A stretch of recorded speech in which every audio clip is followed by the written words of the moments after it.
For the last couple of years, we've been looking for the best sources in the world for ratings information.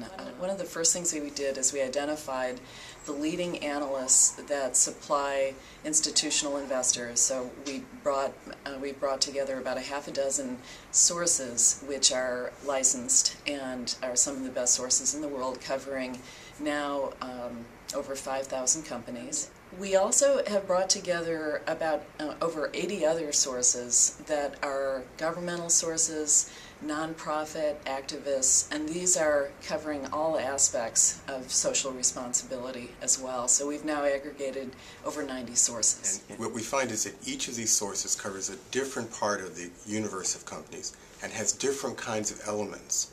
So we might have one company tell us the number of women who are on the board, another one might say whether or not the board is diverse, and a third source might tell us whether or not the board is properly supervised. And we have to bring all those things together and reconcile them across this wide range of companies. That's a really difficult and complicated problem that we simplify by mapping everything together and converting it to a single schema of 12 subcategories, all in the same numerical basis.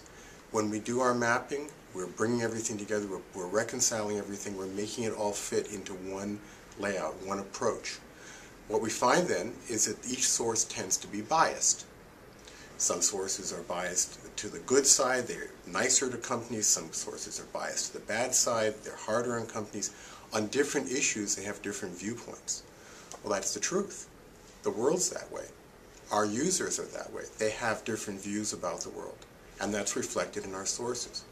So what we do is we don't try necessarily to get rid of those things, we just try to reconcile them. We bring them together, we remove enough of the biases and normalize things enough that we can present a unified view, and then we let our users fine-tune it to their particular perspective.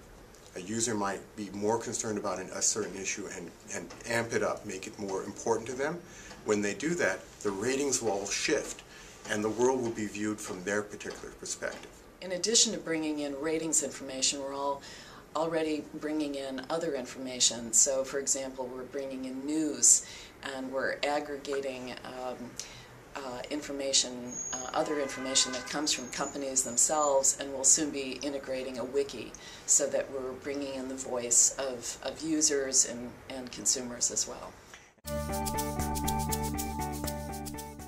One of our goals is to really provide transparency, and so we invite everyone to the site.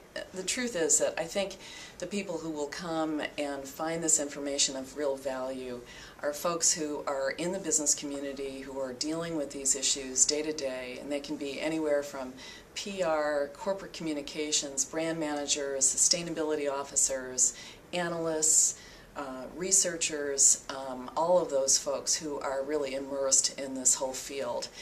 We also believe that there's a market for the enthusiast and for really deeply committed consumers, and that market is growing.